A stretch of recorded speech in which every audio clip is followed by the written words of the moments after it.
You'll notice that the landing page is automatically the modules page for at least my course here. To see what it is for your course, you can click on the Choose Homepage. We really want it to be a front page here, but that one's grayed out because we haven't created one yet. Now there's two ways that you can get there. You can click on the front page must be set first. I'm just going to click cancel, or you can just go right to your Pages tab and create a new page. We're going to click on the Add Page button in that upper right, and then let's just call this just super simple homepage. Now we want our homepage to be welcoming, but also useful for our students. So let's start by adding a welcome image. I really want everything centered on this page, so I'm actually going to start there. I've got my alignment tool over here. If you don't see yours, you can click on the three dots, but mine's right there. I'm going to click the down arrow and then do center align. So I've got my cursor right there in the middle. We're just going to find a welcome image off of the internet. I'm going to grab a new tab in my browser and I'm going to do a quick search for welcome. And let's change this to an image search by clicking on images. So many to choose from here. I'm just going to choose the second one. I'm going to click on that one. And then I'm going to right click and save image as. You want to make sure that it's either a JPEG or a PNG file so that Canvas recognizes it. And it is going to be a JPEG image. That's perfect. I'm in download, so I remember where it's at. Go ahead and click save. Back to our page in Canvas. I'm ready to insert that image.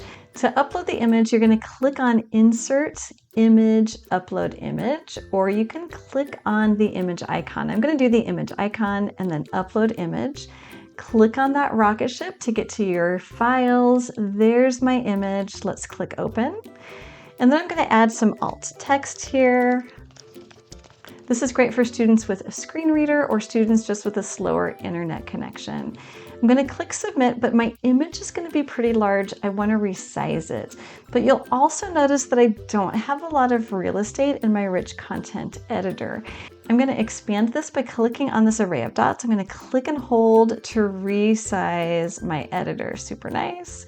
Click on that image. I've got now 4 blue squares. I'm going to grab any of the blue squares, click, hold, and drag to resize that image.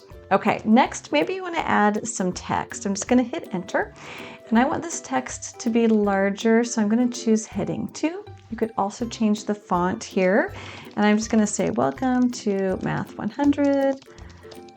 Start by watching the video below. Okay, so let's put in a welcome video. You could do the welcome video in another platform, but it's super easy to do it right here in Canvas. I'm going to go to Insert and then Insert Media, Upload or Record Media. There's also a media icon here. I want Upload or Record Media. I'm just going to record the media, so let's click on that tab. And then I've got my recording pop up. I want my webcam to show. Let me click the right webcam. And I've got everything that I need. And then I would just click on Start Recording, and I would record a simple welcome video for my students. Once I'm done, click Finish, and it gives you the option, of course, to save that image, and then it gives you the option to save the media or to start over. I'm going to click Save Media. Now this is not showing up centered, so I'm going to put my cursor right next to it. You could also highlight it. Go up to your alignment tool and click on Center Align. Okay, next we're going to add a couple of navigation buttons. Now Canvas organizes all of your design elements vertically, but I want my buttons to show up horizontally. To do that, we're going to add a table. So right underneath, make sure my cursor's in the right place.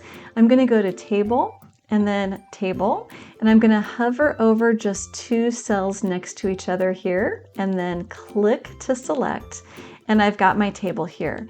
There's a lot of things that I can do to edit this table, and we're going to edit it a little bit, but let's go and create some buttons. There are some great free button tools online like the Button Factory, but I prefer to use Google Drawings because the buttons come out a lot clearer. So I'm going to do a quick search here for Google Drawings, and then Google Drawings. You can also use the link in my description below.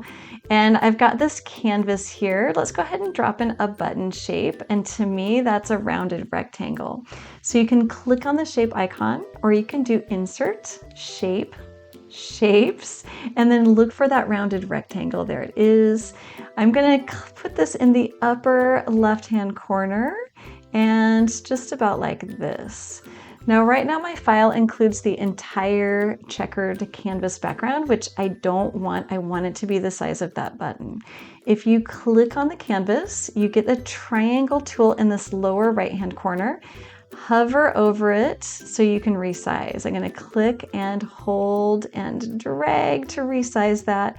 So I've got a much smaller canvas. Okay, perfect. Now I want some text. I'm going to double click on the button and I'm ready for some text.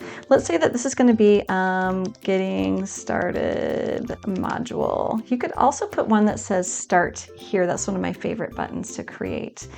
I want the background to be darker. Look for that bucket tool, the fill color. Let's make this one a darker background. I also want my text to be larger. Let's highlight the text. And I want it to be larger, let's say 36.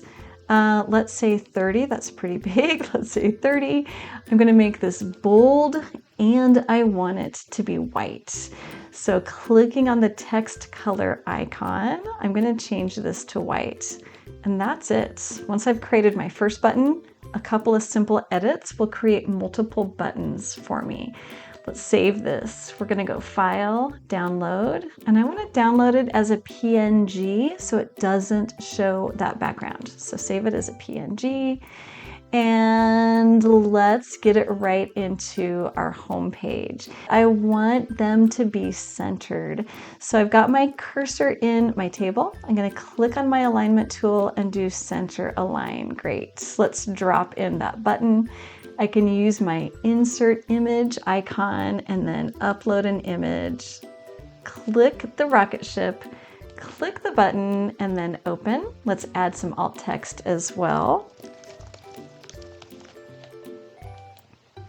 And then submit. I've got my button. You can also resize it. If I click it, I get those 4 square corners, those little blue squares. Click, drag, and hold on the blue squares to resize. Okay, let's make another one and then I'll make that button active. So easy. Go back to your Google drawing, that very same one. And I just want to change the text. This time I want it to go to the college's website. So this is going to be WVC website. Great. And let's change the background color as well. Click on that bucket. Let's make this one green. Okay, so I've got that. And this one's ready to go. So File, Download, Save as PNG. So easy once you get that first one made. Back to our practice course. I'm in my other cell now, but I want it to be centered. So I'm going to click on the alignment tool and then center. Now let's drop in that image. So I'm going to click on the image tool, upload image, rocket ship. There's that image, open, alt text. I'm going to resize this one as well. So it's about the same size. I forgot to look, but I think that's about the same size as the other one. Now, a couple things that you'll notice. We've got borders on the table. I really don't want borders on the table. So let's click to select that table and up to table. We are going to choose table properties. I clicked on table properties. I want that border width to be 0 and then save. All I've got left to do is to make our buttons active. To do that, I click on a button. You can actually do this with any element. You can do it with text, you can do it with images. We're doing it with these buttons. I'm gonna click on that and then I wanna insert a link. This is gonna take me to my Getting Started module. So I'm gonna go Insert, and then I want a link and then course link. You can also do this with the link icon. Click that down arrow and choose course link. we get this nice pop-up here. I want a getting started module. So I'm going to open up my module options. It brings up all of the modules in the class. I'm going to click on getting started. Okay, perfect. And now let's do the WVC website. This one is an external URL. I'm going to click on, I've already got my website opened. I'm going to highlight and copy the web address back to my practice course page. Click on that one and let's make this one a link. I want to go to my link, where is it? My link icon, external link this time. And I am just going to click there and do a Control V as in Victor, or you can do a Command V to paste in that web address and then done. Okay, so we've got lots of great elements added there. Let's go ahead and save and publish. But there's a few things that we need to do now to get this to show up as our home page. If I go back to home, it's still the modules. Back to pages, I need to first designate this as the home page, and then I need to activate it as the home page. Does that make sense? It's really a weird system if you ask me. Okay, home page. We're going to click on the three dots over here on the right hand side, use as front page. But this isn't enough. I need to also go to my home tab. We're going to go to home. Notice it's still not our home page. And then we need to choose home page. Such a weird system. I'm going to click on that. Now I can go ahead and choose, notice it's an option, pages, front page, and then save. If I go to the dashboard, you'll notice that that's exactly where we go when we open the course. So many other things that you can do to customize your class. Take a look at this video next.